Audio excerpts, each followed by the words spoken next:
guys, back. Today we're doing another update video. I mean, I didn't really cover this system here, so I'm just going to really quickly cover it because I didn't feel I covered enough, but I'm actually going to jump onto something else very soon. So, what I'm going to do is I'm actually going to jump into the other thing first, and then I'll be going over back to the inventory system very later. Doing the episode just so we can have a slice bit. I don't actually know how much I got done in the last episode because I went through and I've done a decent amount of this. But I didn't feel I went through all of it, so I'm gonna probably go through it all from the beginning, and which should take about 10-15 minutes. But right now we'll go through a few things. What we're gonna show you is a few things. We're gonna show you our train. Now see, not in 2D mode. This is the train. This is a very early draft, which is why all of these places are quite small. This is made by our modeler. It's very amazing. I love it. And obviously it's a very early draft, which is why both bases are very simple, which is why there's a lot of trees and stuff like that. But you can still kind of see the map. Now this is, we can put it in something called ISO. So you can actually kind of see how the map's going to look. So like this. So what's going to happen is this is your mid lane, this is your top lane, and this is your bot lane. Hopefully you can see my mouse. As you see, bot lane actually, sorry, that's not the right way around. This is the right way around. I was like, this doesn't look right. Is this the right way around? Yes, it's the right way around. It just took a little time. Okay, so this is your bot lane, as I said before, top lane, and this is your mid lane. As you can see, top lane has two paths. There's a tower here on both sides and here, as you see, and there's this middle section here.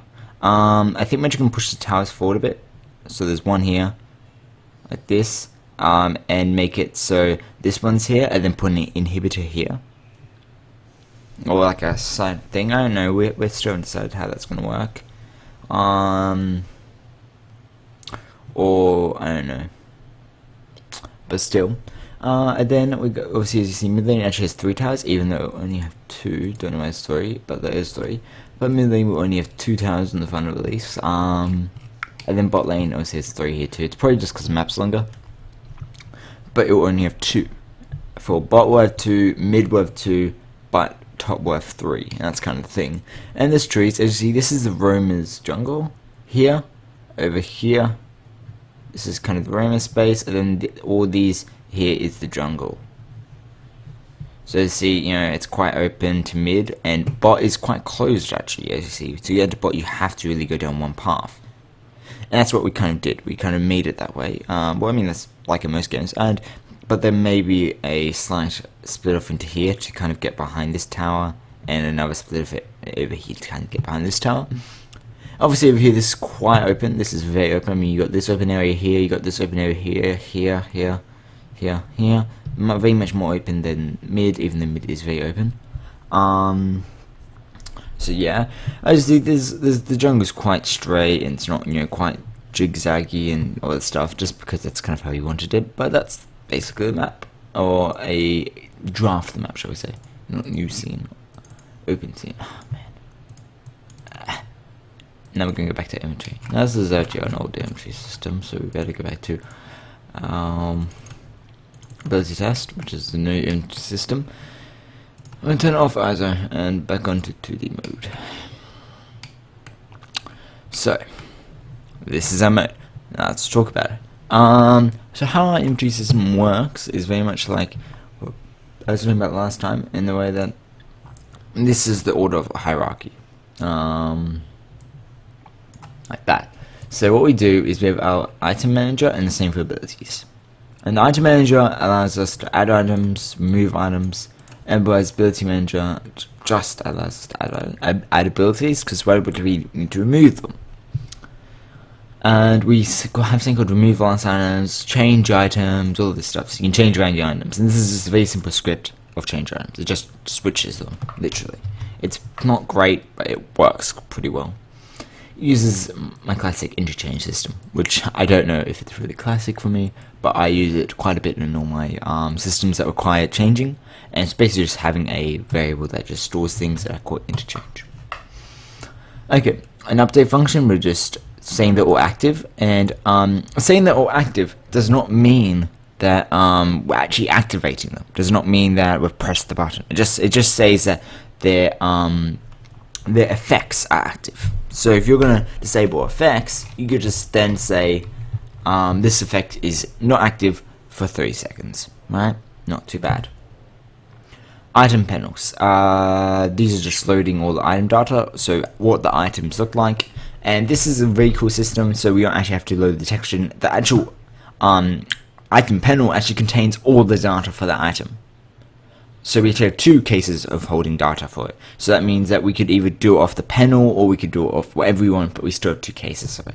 It's a very nice way because this way means that we're handling all the textures under the actual image thing. So what we're doing is we're actually getting a sprite holder, which is basically because there's 2 images components. There's one for the current image of of what we put it on, the panel, and there's one for the actual sprite. So as you can see here, there's one for here, as you see, there's one for these panel things which have the backgrounds, and there's one for all these, and these obviously have text too, but we'll talk about that in a second. So what we're doing is we're storing that, and we're saying, okay, if it's not equal to null, so that's actually have an item, then if it's active, okay, yeah, what we're doing here is we're actually giving it the key, so QWER, and only if it's not active. So if it's not active, then what we're doing is we're checking if it is active, and if it is active, if the actual object is active. And the reason that we're checking if the actual object is active is that we actually don't even need to do this. Current item is not equal to null.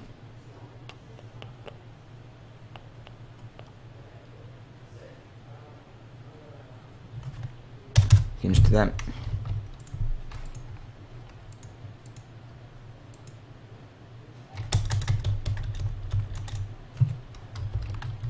If current item does not equal null, and current item dot active key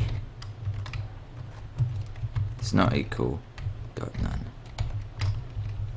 Like that, then what we're saying is that we're turning the key into a string, so we're saying QWER whatever, and then we're giving it to the text, and then we're saying if the cooldown is greater than 0, so that says is a cooldown, or the cooldown is greater than 0, obviously. So if you have a 0 cooldown, for example, you go 3 seconds, 2 seconds, 1 second, now you got 0 second cooldown. We don't want to show that 0 seconds, we just want to show nothing.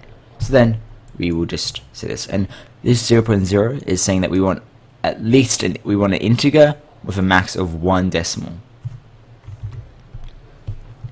If we just put the 0.0, it would just give us the decimal. If we put nothing, it will give us the full number. If you just put a single 0, it will give us just the first integer, the kind of number.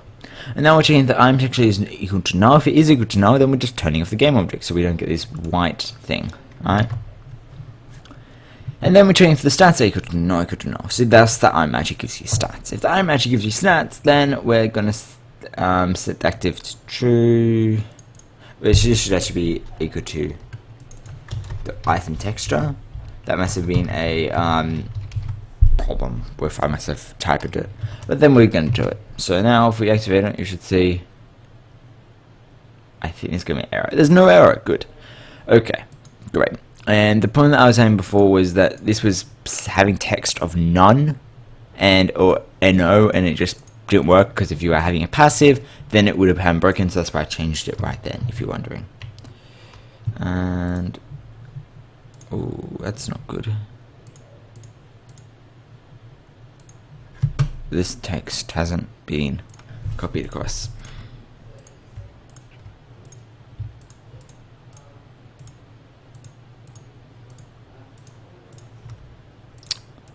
Okay, then I'm gonna paste it like this, and that should fix it. Yeah, there we go. Okay, good. I don't know if I showed off what it does. I think I did. If I haven't, I'll show off at the very end, just in case. If I haven't, how far are we going through? Because I've got to rush through this because I want to keep this under 20 minutes. Okay, very simple. Now we're going to talk about the complex stuff. Now, if you know what you may have used this before. You would have used this before if you have done any inventory system. You have an item class that stores data, but you wouldn't have done what I'm doing. Most likely. Inheritance. Inheritance in Unity is not commonly done.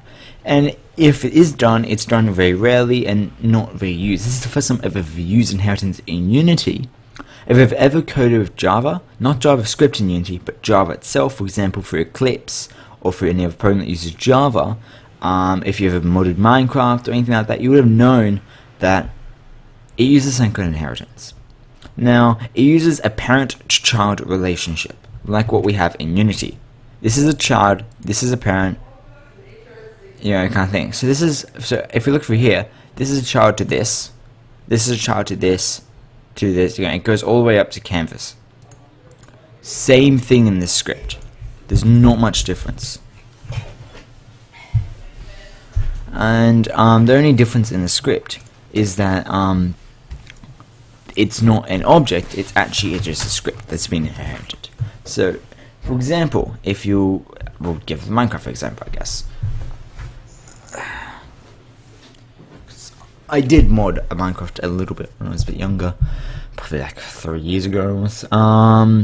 So how it worked was, and this is how, because I did actually make a game in Java at one point, is that what you did, you had inheritance. So let's say I want monsters or mobs, or I want entities. Entities is anything that can store data. That can move, that can do anything. So a chest in Minecraft would be an entity, a creeper, a zombie, all that stuff would be entities. So you'd count them as entities. So what we'd do is we'd have a massive parent class called entity. And this would store everything. And that entity class would branch off into two paths. How about I draw this for you? So we have our, okay, just let this open up, and then we can draw it for you. And we'll go new, foreign care. The path is, let's go Windows, Tools. Okay, let's draw it for you. So we have our maximum class called entity.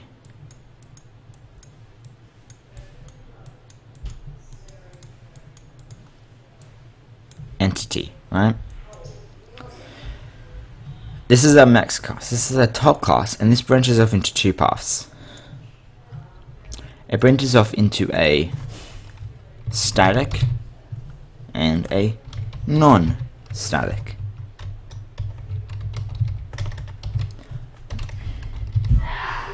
Now the difference between these is that a static class,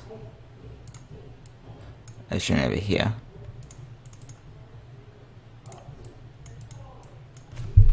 oh my gosh, I hate this. Sometimes you kind of have to go like, and maybe we can do it again. No, we can't apparently. This layer system. We can go layers.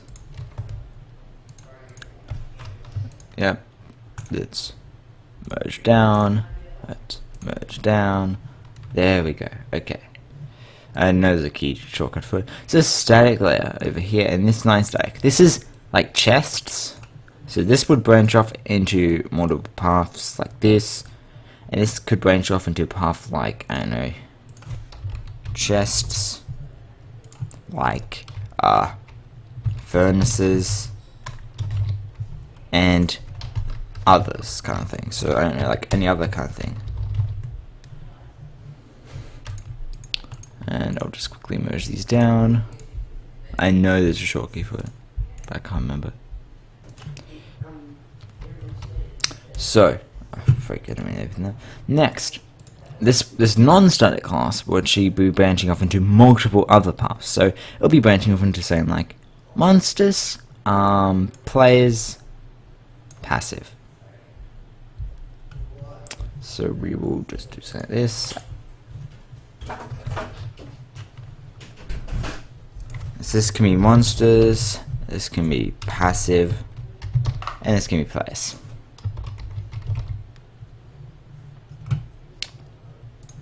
And if we look at this, let me just go merge down, merge down, merge down. So what we're looking at here is we're having a very simple thing, and then this monsters group will also branch off, this passive group will also branch off, and this players group will also branch off. This passive group may branch off into all your passive animals, like this, so these are your animals. So I'll draw this, and it may branch off also. So we'll just do something else and just go animals.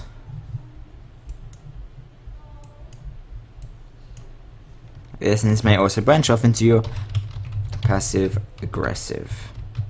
So maybe only your monsters that only attack you if you attack them. Which there's like what are they called? Pigs or whatever. You know, the zombie pigmen.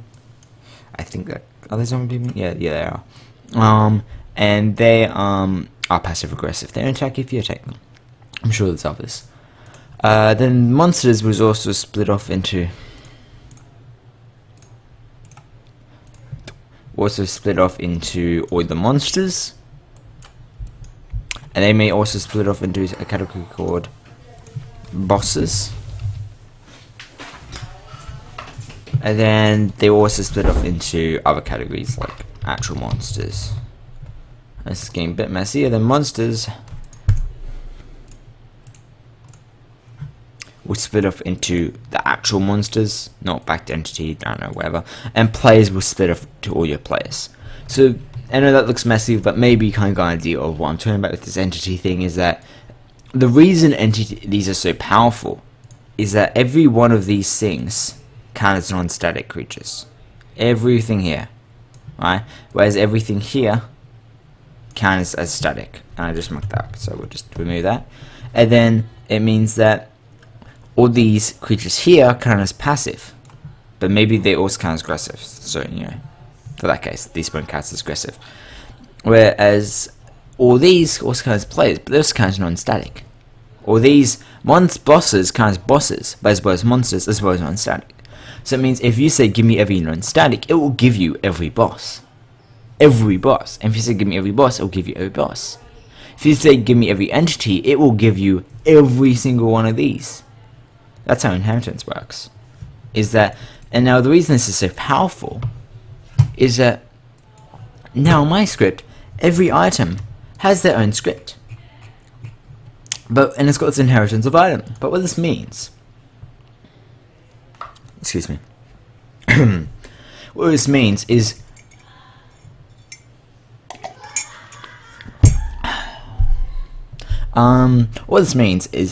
with this inheritance system is if I say give me an item, it can give me item 1.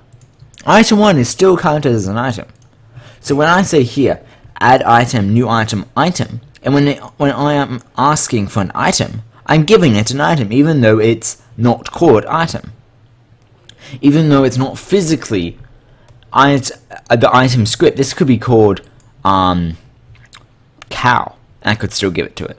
It makes it a bit confusing because it's called item 1. But if I called cow or any name or like, I don't know, chocolate or whatever I wish, or tea or I don't know, microphone, whatever, right? It wouldn't matter. We're still fine. Okay. So that's how inheritance works, is that it can still be classified as an item and can still be used as an item. Now there's a few problems. I did not mean that, but that's fine. Now if we look at item, how do we have a look at it? Well, we're giving a few variables, and with how inheritance works, I even set these variables in item 1. Yeah, I can still access them because item has it. Because this item 1 constructor is the exact same as item constructor. And item constructor is nothing, so I can add whatever I want. So this is very important. If you're only doing anything with any functions that you want to be in every single item script. So if my inventory manager, I go, okay, activate this item or do this effect, it won't know because it's only looking at item. It's only looking at item. It's everything that's an item it can do. And you go, wait, how do we go around that? Now we do a thing called you go around this thing called virtual. Now, I'm not going to go into like really complex stuff with virtual stuff, but basically what it means is it's saying it's acting like an void. Activate. The big thing about virtual is a virtual can be overridden, whereas a normal one can't be overridden. I believe so. It's like my first time doing inheritance, so really my first time using virtuals and overrides and all that stuff. If I am wrong, please just correct me, and I will. If I am wrong, I'll go do some research on it and do maybe a video about it and how close the inheritance stuff, if people are interested. But yeah, so what I'm doing is I'm saying activate. So that means when it calls this, it will go, okay, there's nothing to do, so who cares? There's no problem. But if there is something to do, you put the override keyword. So it means that when it runs this item script, it goes, okay, run activate. So it tells this, run activate. And it goes, okay, I will activate. I'm going to override it with this. And it does all this code. So, I gave it a name, an ID, a rerun for the stuff before, item texture, resources, items, item 1. We're kind of running out of time, so I'll quickly run through this. So we've got resources, items, item 1, that's my inventory thing. Is active, false. You gotta make sure it's set to false because we're setting to true later on. We got our own stat system. This is applying every stat to equal 0, and then we're actually changing them after that. We want to do this. And this normal stat screen, if you're running, is literally just an array that contains every stat I have. That way I can actually instantiate through all my stats, otherwise I can't. And we got ability cooldowns, max cooldowns, a key to press. And we're saying, okay, if is active equals not active, then what we're doing is we're saying, okay, if you used to be false, but now you're true, then apply effects. Else, if you used to be true, but now you're false, remove effects. So when we remove an item, we first set it to false, so that it can remove the effect, then we actually remove the item. Now it's the ability cooldown. As you see, we're moving the ability cooldown per time at double time, so it moves from 5 to 0 over time. And if we press it, then what we're saying is we did this, you're just saying press, and we're saying our cooldown. Now, ability manager, no difference. We're not moving abilities, there's no difference. We're not saying our abilities to true, because since we're just activating them each time. We may want to set it to true, because maybe the ability text is the exact same thing, it's no difference actually. I may have to change this update later. Yeah, so level bonus is just the same. We just may have a switch function, which means that you say, okay, the server goes, okay, you're level 3 now, and it goes, okay, and we'll apply the effects for level 3. So if you do, so if you upgrade it once, it will go, okay, you're level 1, so it will apply effects for level 1. So add the effects, so it'll go instantiate through them. So, and you go, oh wait, what if you go you're level 1, you're level 2, you're level 3? Then it'll go, okay, add 1, add 2, add 3. Same. And then difference here is obviously passives don't really work with this, so I have to build it.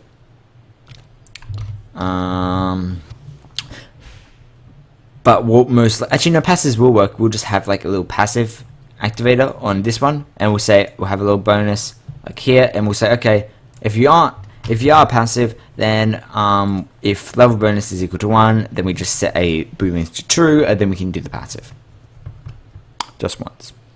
Or maybe we could even do the passive until boolean. That was a rush. Sorry if that was way too quick for you. If that was way too quick, please comment section below. I am doing a full, I'm actually going to do this on a series, because this is about 50, almost an hour and a half to 2 hours to write it. And by yourself, if you do it from scratch, it probably would take you almost 3-4 hours. It took me almost 10 because I did it the wrong way. And I mean, if you knew how to do it this way, you probably could figure out yourself, as I've shown you all it. I mean, you could stop the video, copy down the code, but that's not best. I would suggest if you do want to learn it, wait maybe half a week, and I'll be uploading videos of how to make it. Because if you do want to make it, you probably shouldn't do it from scratch. Just copy all my code. If you want to make it yourself, that's also fine. I do suggest you do so. But if you're just copying down my code, you're not learning anything. And I mean, if you go use inheritance elsewhere, you haven't learned anything. You won't actually learn something. Thanks guys for watching. See you next time.